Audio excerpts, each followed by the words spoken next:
માતાજીના નવલા નોરતા ચાલી રહ્યા છે અને આ જે નોરતા છે એ માં ભગવતીની જગદંબાની ઉપાસનાનો જે પર્વ છે એને આપણે સૌ ઉજવી રહ્યા છીએ અને નવરાત્રીના આજે સ્પેશિયલ એપિસોડમાં આજે આપણી સાથે BSIના સ્ટુડિયોમાં ઉપસ્થિત છે હરદેવભાઈ ગઢવી અને એમની સાથે હું છું નિધિ ગઢવી. આજે આપણે માતાજીની વાત કરવી છે, માતાજીની આરાધના કરવી છે, જગદંબાઓની ઘણી બધી કથાઓ વિશે વાતો કરવી છે, ચારણી સાહિત્યમાં કઈ રીતે માં જગદંબાની પ્રાર્થનાઓ થતી હોય છે, એની કઈ રીતે અરજો થતી હોય છે એના વિશે પણ વાત કરવી છે. અને વધુ સમય નહીં લેતા આજના મારા જે મહેમાન છે એમની સાથે તમારો પરિચય કરાવું. આજે BSIના સ્ટુડિયોમાં ઉપસ્થિત થયા છે હરદેવ ગઢવી, જે આપણા કાગ બાપુને ભાણેજ છે અને યુટ્યુબ ને ઇન્સ્ટાગ્રામ જેવા સોશિયલ મીડિયાના માધ્યમોથી પણ ચારણી સાહિત્ય જે છે અને માતાજી વિષયક જે વિવિધ સાહિત્ય છે એને લોકો સુધી પહોંચાડવાનું કામ અવારનવાર કરતા હોય છે. હરદેવભાઈ BSIમાં આપનું ખૂબ સ્વાગત છે. જય માતાજી બેન. વધુ સમય નહીં લેતા આપણે નવરાત્રીની અને માતાજીની જે વાત કરી રહ્યા છીએ અને આપ ખૂબ સારું ગાવ છો અને અમને એટલું કર્ણપ્રિય લાગે છે કે શરૂઆત જ આપણે તમને ગમતી માતાજીની એક ચરજથી કરીએ. ચોક્કસ બેન. પહેલા તો ખૂબ ખૂબ આપનો આભાર કે આપ મને બોલાવ્યો. એટલે જગદંબાની ઘણી ઉપાસનાની ગીતો છે, પણ આવી શરૂઆત એક દાદ બાપુની કવિતાથી કરીએ કે માને કેમ યાદ કરવામાં આવે છે. દાદ બાપુ લખે છે, આવડતું ઉપરે આવે, આવડતું મારા ઉપરે આવે રે, માડી તુને બાળ બોલાવે રે. હવે એ શબ્દ ચારણી સાહિત્યનો ઉપરે એટલે માનું દીકરાનું ઉપરાણું કોણ લઈ? તો માં લઈ શકે. દીકરાને જરૂર હોય તો માં આવી શકે. તો કઈ રીતની આવે? ચડી ચોકાની ને જોલે, હું બોલાવું તું બોલ ના બોલે, હેજી ખપરાળી આંખ તું ખોલે, ખપરાળી હવે આંખ તું ખોલે રે, માડી તુને બાળ બોલાવે રે, આઈ તને બાળ બોલાવે રે. વાહ વાહ. શબ્દ સાંભળીને આમ રૂવાડા ઉભા થઈ જાય કે ખરેખર જો એ જગદંબા એ માં ભગવતી જો એના દીકરાના એની દીકરીના વારે આવે ને એના ઉપરે આવે તો એ કેવી હોય, એનું સ્વરૂપ કેવું હોય. હરદેવભાઈ, આપણે નોરતા ઉજવી રહ્યા છીએ અને અત્યારે માં જગદંબાના સાનિધ્યમાં બેઠા છીએ, ત્યારે સૌથી પહેલા આપની પાસેથી એ જાણવું છે કે નવરાત્રી એટલે શું, એનું શું મહત્વ છે અને એમાં રમાતા જે ગરબા છે એ શું છે, એ આપની પાસેથી વિગતે જાણવું છે. જી બેન, ચોક્કસ. આપણો આ આર્યાવર્ત, આ હિન્દુસ્તાનની ધરતી, એમાં હિન્દુ પરંપરામાં શક્તિ ઉપાસના બેન. હવે શક્તિ ઉપાસનાનો કોઈ પર્વ હોય, શક્તિ ઉપાસના કેમ કરાય, માની આરાધના કેમ કરાય, એ તમારે કોઈને જોવું હોય, શક્તિ ઉપાસકોને જોવાય, તેના માટે નવરાત્રીના દર્શન કરવા પડે છે. અને ગરબાનો ઘણો અલગ અર્થ કર્યો છે કે ગરબા કહેવાય કોને. તો ગરબા ગ એટલે ગાવું, ર એટલે રમવું અને બા એટલે માં જગદંબાને યાદ કરી અને જે ગરબે રમતી ને દીકરીઓ એ પણ જગદંબાનું સ્વરૂપ છે. એને યાદ કરી, ગરબામાં માને યાદ કરી, જગદંબાને યાદ કરીને જે રમવામાં આવે છે ને એના ગરબા કહેવાય છે. એટલે માની ઉપાસનાનો આ પર્વ છે, માની આરાધનાનો આ પર્વ છે.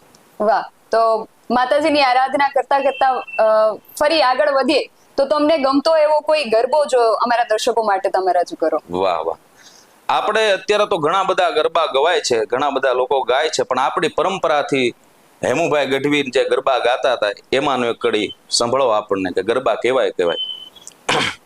એ રૂડે ગરબે રમે છે દેવી અંબિકા રે લોલ, એ રૂડે ગરબે રમે છે દેવી અંબિકા રે લોલ, પાય વાગે છે ઘૂઘરીના ઘમકારે, પાય વાગે છે ઘૂઘરીના ઘમકારે, રૂડે ગરબે રમે છે દેવી અંબિકા રે.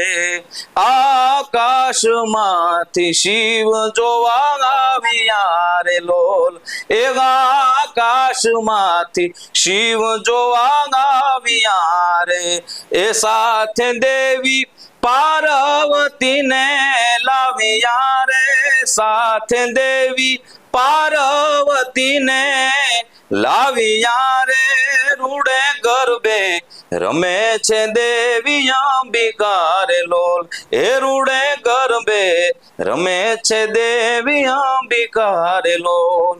વાહ વાહ વાહ. એ અંબિકા રૂડા ગરબા રમતી હોય ત્યારે કેવું દ્રશ્ય હોય કે સાક્ષાત શિવ અને શક્તિને ધરતી પર ઉતરવું પડે એને જોવા માટે, અને એની આપણે કલ્પના પણ ન કરી શકીએ, પણ આ ગરબામાં એની કલ્પના થઈ શકે. કેવા ગરબા એ અંબિકા રમતી હોય ત્યારે કેવી રૂડી લાગે, અને એના ગરબા કેવા રૂડા હોય, અને એને જોવા સાક્ષાત દેવોએ સ્વર્ગમાંથી અહીંયા ધરતી પર ઉતરવું પડે. તો એ શક્તિની, એ માં ભગવતીની ઉપાસના, આરાધના નવરાત્રીના પર્વમાં કેવી રીતે થાય છે? હરદેવભાઈ, આપની પાસેથી જાણવું છે. હવે જો કે આપણો કોઈ દીકરો હોય, માને આરાધના કરતો, માને યાદ કરતો હોય, તો એના માટે બધી છૂટ હોય.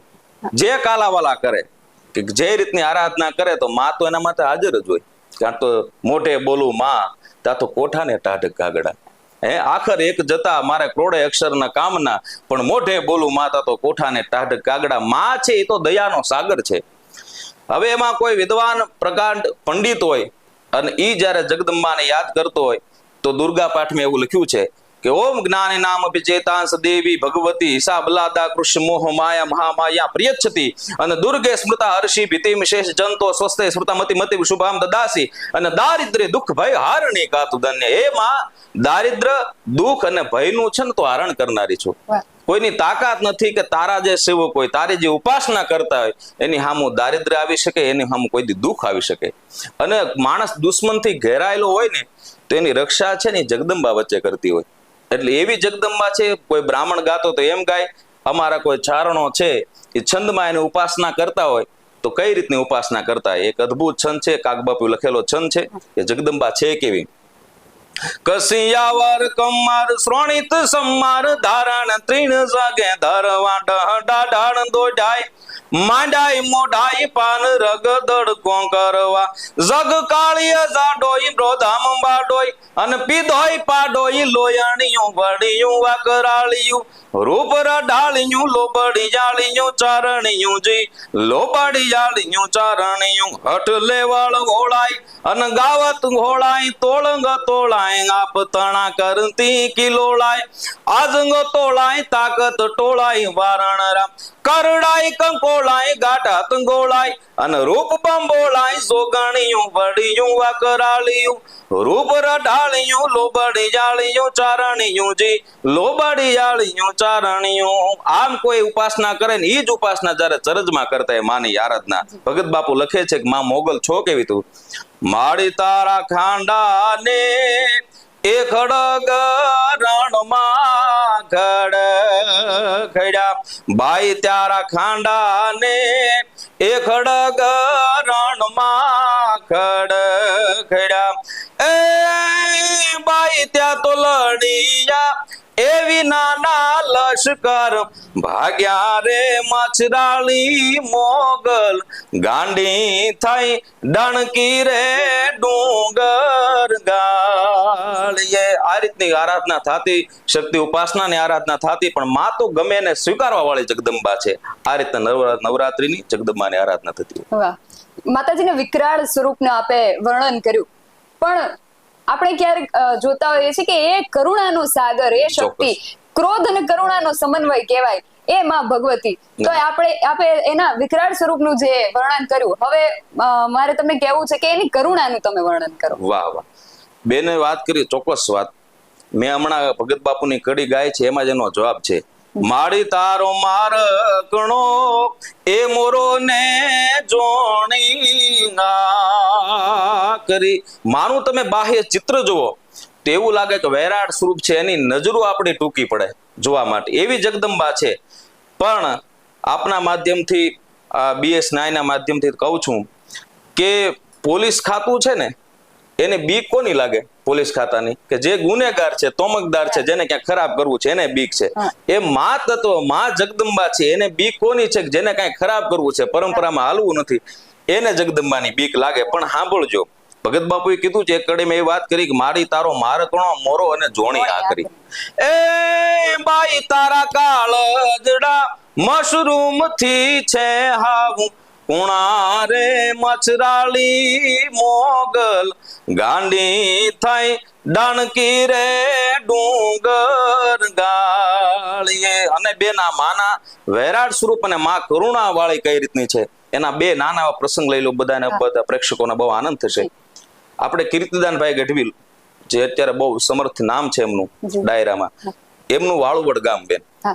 હવે ત્યાં વાળુવડ ગામમાં આ જેતબાઈમાં થઈ ગયા, જયારે મહિડા ઉપર કરડી ની મીટ એની મંડાણી. પ્રસંગ ઘણો બધો લાંબો છે, ટૂંકમાં કહું એટલે માએ એમને શ્રાપ આપ્યો અને આખું મહિડાનું પતન કરીને આખું પલટાવી દીધું અને એનું આખું રાજનું પતન થયું.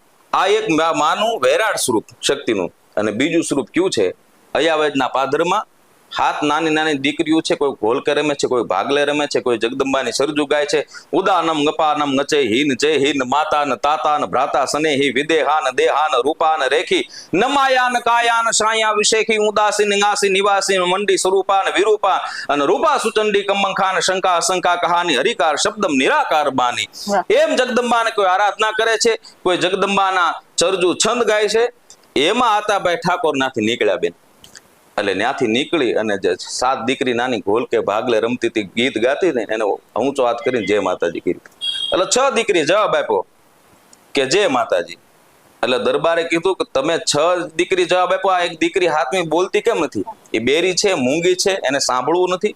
કે ના, એ બેરી નથી ને મૂંગી નથી, કે તો જવાબ કેમ નથી આપતી?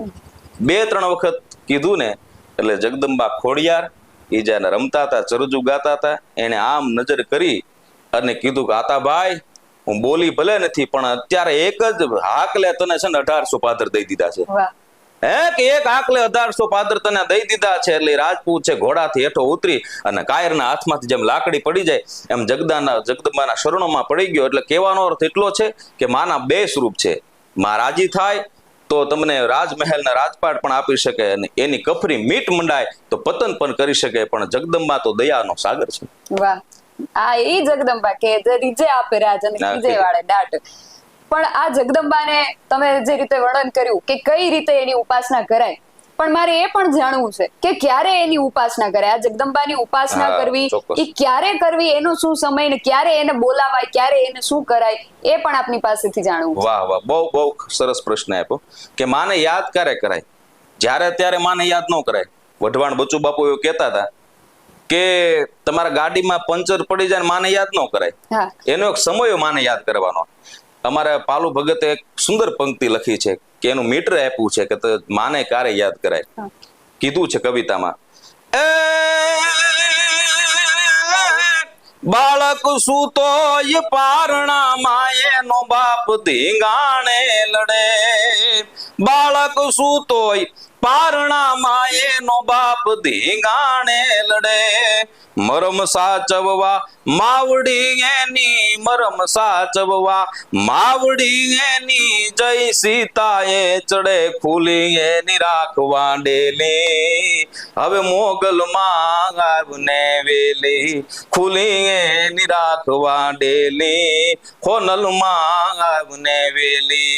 જ્યારે એવી પરિસ્થિતિ હોય, બાળક સૂતો પારણામાં અને એનો બાપ ધીંગાણે લડે. એક બાજુ માં છે, બાપ છે, ધીંગાણામાં કામ આવી ગયો. પેલાની પરંપરા મુજબ માં છે જે જગદંબા જે અંબિકા કરીને ચિતાની ઉપર ચડવાની તૈયારી કરી હોય. હવે નાનું એક બાળક છે ઈ જયારે રોતું હોય અને જે ઉભા હામાં કે ઓહો બાપ ધીંગાણામાં કામ આવી ગયો છે, આ માં છે એ સતી થવા જાય છે, આને આગળ પાછળ કોણ છે, આ બાળકનું ધ્યાન કોણ રાખશે?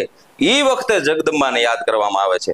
જ્યારે ત્યારે માને યાદ ન કરાય. અને માં તો દયાનો સાગર છો, તમે યાદ ગમે ત્યારે કરો ને તો આવી જાય. અને મહત્વની વાત એ, ભગવાન કૃષ્ણ, ભગવાન રામ, ભગવાન કૃષ્ણે ગીતામાં કીધું છે કે આખી પૃથ્વીમાં અધર્મ વધશે, એવું લાગશે કે ભાઈ હવે મારે જન્મ લેવાની જરૂર છે, ત્યાં આવશે. પણ માં તો જ્યારે દીકરો યાદ કરે, આંખમાંથી આહુડું પડ્યું હોય અને એ હોઠે પૂગે નહીં, એ પેલા જગદંબા હાજર થઈ ગયું. એને કોઈ સમય નથી દીધો, કીધું મારો સંતાન મને યાદ કરશે ને તે હું દોડીને આવીશ. અને અસંખ્ય એવા પ્રસંગો છે, અસંખ્ય એટલી વાતો છે, હજી પણ જગદંબા આવે છે, હોકારા દે છે. વાહ વાહ. માતાજીના નવરાત્રીની આપણે વાત કરી રહ્યા છીએ કે નવરાત્રીમાં નવ દુર્ગાનું પૂજન થતું હોય છે. નવ દુર્ગાના અલગ અલગ નવ સ્વરૂપો છે વાહ. અને એ સિવાય પણ ઘણા સ્વરૂપો છે. તો હરદેવભાઈ, માતાજીના સ્વરૂપ કેવા છે, કેવા અલગ અલગ સ્વરૂપો છે, એના વિશે વિગતે વર્ણન કરો. વાહ વાહ. મેં આગળ ઉપર જેમ વાત કરી કે જગદંબાના તો અસંખ્ય આખા સ્વરૂપ છે જગદંબાના, પણ માં છે ને એક મમત્વનો દરિયો છે. એ માડી તારી મેરું નામે વલા મંડાણા ગોમ વ્યોમ ગાંજી ઉઠારે જી. એ બાઈ તારા એ માતા તારા મેરું નામે વલા મંડાણા રે ગોમ વ્યોમ ગાંજી ઉઠારે જી. પણ માડી જેણે એ શંકાની છતરી ઉગાડી કાળજ એના કોરારિયા રે જી. માં તો દયાનો સાગર છે. સ્વરૂપ કોઈ પણ હોઈ શકે, પણ દીકરા માટે તો એ આશીર્વાદ આપતી, દીકરાને માટે તો કાયમ કામ કરતું એનું સ્વરૂપ છે જગદંબાનું. વાહ. અને હરદેવભાઈ, અત્યારે નોરતાનો જે પર્વ છે, તો આપણી પરંપરામાં કેવા ગીતો માતાજીની વાહ. આરાધના ભક્તિ માટે ગવાતા હોય કે ગરબા છે, ચરોજુ છે, અને એ સિવાય પણ ઘણા બધા વિવિધ પ્રકાર છે માં ભગવતીની, જગદંબાની ઉપાસના કરવાના, તો એ કેવા પ્રકારના ગીતો ગવાતા હોય છે ભગવતીને રાજી કરવા? વાહ વાહ, ચોક્કસ. આપણે કોઈ પણ સરપંચ પાસે જાય તો એની મર્યાદા એક હોય, એનાથી આગળ આપણે ધારાસભ્ય પાસે જાય તો એની મર્યાદા હોય, એના સિવાય તમે વડાપ્રધાન પાસે જાઓ તો એની મર્યાદા હોય, એનું પ્રોટેક્શન હોય. તો આ તો કોટી બ્રહ્માંડની જનેતા છે, તો એની તમારે ઉપાસના કરવી, એની પાસે તમારે જવું હોય તો આખી એક મર્યાદા છે. અને મર્યાદા બાર ગીત, મર્યાદા બાર ગરબા, કે મર્યાદાની બાર ઉપાસના થાય એ વસ્તુ વાજબી નથી. એટલે એના ગીતો એવા હોવા જોઈએ કે માં પ્રફુલ્લિત થઈ અને આનંદ થઈ અને આખી પરંપરા ઉજળી રહે ને એવા ગીતો હોવા જોઈએ. ભગત બાપુએ ગીતમાં કીધું છે કે માં તું છો કેવી, તારા ગીત કેવા ગાવા? ગાવા ગાવા તારી સેજલડી ના ગીત, ગાવા ગાવા તારી નિંદરડી ના ગીત, માડી મારી વાણી ના એ હિમાડા બાઈ ન્યા પૂરા થયા હો રાજ. બાઈ મારે શબ્દની એવા વરદા બાઈ ન્યા પૂરી થઈ હો રાજ. અને જગદંબા છે કેવી એમાં વર્ણન કર્યું છે ગીતમાં, ભાવમાં ભગત બાપુએ કે લટકે લટકે આ તારલિયોને બાણ,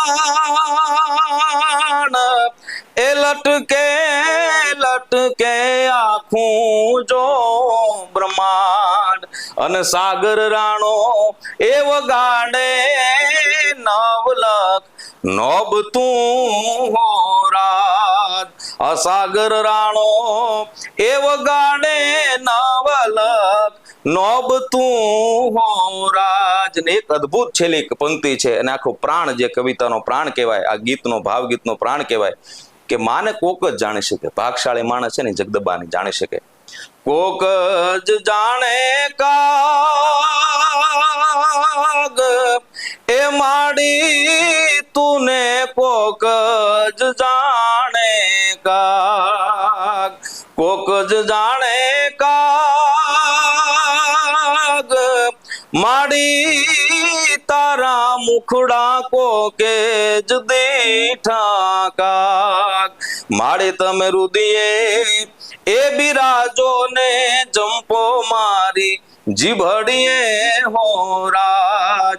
આઈ તમે રુદિયે એ બિરાજો ને જંપો મારી જીભડીએ હો રાજ, જીભડીએ હો રાજ. વાહ. ઈ સરસ્વતી જો જીભે વસે તો આપણે જોયા જ છીએ કે કેવા ઉદાહરણો દુનિયામાં પૂરા પાડે છે. પણ હરદેવભાઈ, દરેકની આસ્થાનું અલગ અલગ કેન્દ્ર હોય છે. અમુક આપણે જે રીતે અગાઉ પણ વાત કરી કે માતાજીના વિવિધ સ્વરૂપો છે, અમુક એવા વિકરાળ છે, અમુક એવા કરુણામય છે, અમુક મમત્વ વાળા, અલગ અલગ વિવિધ સ્વરૂપો છે, ને અલગ અલગ આસ્થાના લોકોના કેન્દ્રો હોય છે. તમારી આસ્થાનું કેન્દ્ર કોણ છે? ચોક્કસ. જો શક્તિ કોઈ પણ હોય, આઈ મોગલ હોય તો ભલે, જગદંબા ચામુંડા હોય તો ભલે, જગદંબા ખોડિયાર હોય તો ભલે, અને જગદંબા સોનલ હોય તો ભલે. શક્તિનો જે પુંજ છે એ તો એક જ છે, પણ બધાના આસ્થા અલગ અલગ હોય છે, બરાબર છે. એટલે મારી કોઈ આસ્થાનું કેન્દ્ર હોય, મારી ગીયડ અટક છે, તો અમારે આ સોનબાઈમાં થઈ ગયા, સરાકડિયા આ સોનબાઈમાં ઈ ઉપાસનાનું મારું કેન્દ્ર છે. અને એમના માટે ભગત બાપુ લખ્યું છે, એ ધકમાડ ધાડાડ હોત હાડાડ ગડડ ના દે ગડગડી, એક માઠ કડડ થાંભ થડડ ચોપતી સીંધે ચડી, ફરકાંત ફડડ કંઈક ને જાન હડડ નારદ ગાડ ગાડે, એ સોનલ સમાડા બ્યો મુબાડા ખપર ગાડા ખડખડે જી ખપર ગાડા ખડખડે જી ખપર ગાડા ખડખડે. ઈ જગદંબા છે મઢડા વાળા એ સોનબાઈમાં. એમના બાપુનું નામ હમીર બાપુ. ઈ સરાકડિયા માની સેવા કરવા માટે જતા અને આય માએ આશીર્વાદ આપ્યો કે બાપ હમીર, એક સૂરજ જો ઉગે ને તો આખી પૃથ્વીને અંજવાળી દે, પણ મારા આશીર્વાદ છે તારા ઉપર, તારા આંગણે, તારા ફળિયામાં, તારા વંશમાં હોહો સૂરજ ઉગાડો ને તો માંજે રાણાની સોનબાઈ ઉગાડ્યા છે. વાહ વાહ. અને એમની કૃપાથી આ સોનબાઈમાંનો જન્મ થયો. અને હવે તમને વાત કરું કે આ કળયુગ આવો ઘોર કળયુગ બેહી ગયો છે, એમાં પણ જગદંબા તો હોય જ તે. તો ઈ જે મઢડા વાળા માતાજી જેને આશીર્વાદ આપ્યો એ અમારે ભાણોલ રાજસ્થાન આ કંકુમક કેસરમાં બિરાજે છે. ઈ જગદંબા આ સોનબાઈમાંનું સ્વરૂપ છે. એટલે આસ્થાનું કેન્દ્ર અમારા આ રાણા બાપુના આ સોનબાઈમાં, અને અત્યારે અમારા કંકુ કેસરમાં એ જગદંબાની કૃપાથી અમે ગાઈ બોલી, એમની કૃપાથી બોલી શકીએ. વાહ વાહ. તો હરદેવભાઈ, નવરતાનો પર્વ ચાલી રહ્યો છે ને આપણે પ્રાચીનતાની જે રીતે વાત કરી રહ્યા છીએ, તો તમને ગમતો એવો કોઈ પ્રાચીન ગરબો? વાહ, ગરબા તો ઘણા બધા છે, પણ એ મને એક શક્તિશાલીશાની બે પંક્તિ ખૂબ ગમે છે. હા જી. કે માં જગદંબા છે કેવી અને હું ધ્યાન રાખવું માટે, એ માળી તારી એ આણું છે રામની રેખા, આગળ ન્યા રાવણ ઉભો રેજી, એ બાઈ તારી એ માતા તારી આણું છે રામની રેખા, આગળ ન્યા રાવણ ઉભો રેજી, બાઈ તારા એ માતા તારા લીટા લોપીને કોઈ જાશે, એન જાનકીના જોખમ થાશે રેજી, એન જાનકીના જોખમ થાશે રેજી. ઓહો વાહ. ખૂબ ઘણી બધી વાતો કરી આપણે માતાજીની. આપણે શરૂઆતથી લઈને કે નવરાત્રી ને ગરબા શું છે ત્યાંથી માંડીને શક્તિ ઉપાસના કેવી રીતે કરવી, ક્યારે કરવી, દરેક વાત આપણે આજે વિગતે હરદેવભાઈ પાસે જાણી. અને સાથે સાથે એમની જે આગવી શૈલી છે એમાં માતાજીની ચરજો, માતાજીના ગરબા, શક્તિ ચાલીસા સુધી આપણે આજે સાંભળ્યું અને ખૂબ આનંદ કર્યો. અને નવરાત્રીનો પર્વ જે છે ને આપણો જે હેતુ છે કે ખરેખર નવરાત્રીનું પર્વ શું છે અને એને કઈ રીતે ઉજવવો અને કઈ રીતે એને પરંપરાગત જે એની ઉજવણીની જે રીત છે એને કઈ રીતે આપણે જાગૃત રાખીએ, એના માટેનો જ અમારો આ જે પ્રયાસ છે એ છે. અમારા આ અહેવાલને લઈને અને અમારા આ પ્રયાસને લઈને તમારું શું માનવું છે અમને કમેન્ટ કરીને ચોક્કસથી જણાવજો. આવા જ વધુ અહેવાલો અને આવી જ વધુ ચર્ચાઓ સાથે મળતા રહીશું. તમે અમારી યુટ્યુબ ચેનલને સબસ્ક્રાઇબ કરવાનું અને અમને ફેસબુક અને ઇન્સ્ટાગ્રામ પર ફોલો કરવાનું ભૂલશો નહીં. બાકી અવનવી અપડેટ્સ માટે આપ જોતા રહો BS9 TV ન્યૂઝ. નમસ્કાર.